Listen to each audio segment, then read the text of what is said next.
Sa mga motorista, lagi pong magdoble ingat sa pagmamaneho para hindi po madisgrasya. Tulad na lang ng nangyari sa isang kotseng bumangga sa isang 16-wheeler at sa isang truck na sumalpok sa paanan ng tulay. Nakatutok si Bam Alegre.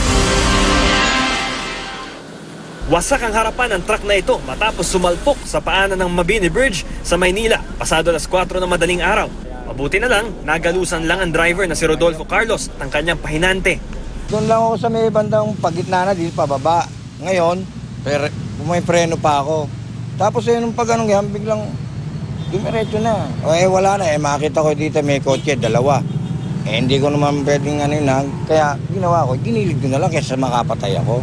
Nagkalat ang mga bubog sa panulukan ng Quirino at Guanzon Avenue. May nasira ring street lamp. Pahirapan ito ang sasakyan dahil inisa-isa pang tanggalin ang mga karga nitong semento. Ayon sa mga polis, posible pa rin maharap si Carlos sa kasong reckless imprudence resulting in damage to property. Sa parehong oras naman sa northbound lane ng Commonwealth Avenue sa Quezon City, bumangga ang isang kotse sa isang 16-wheeler na truck.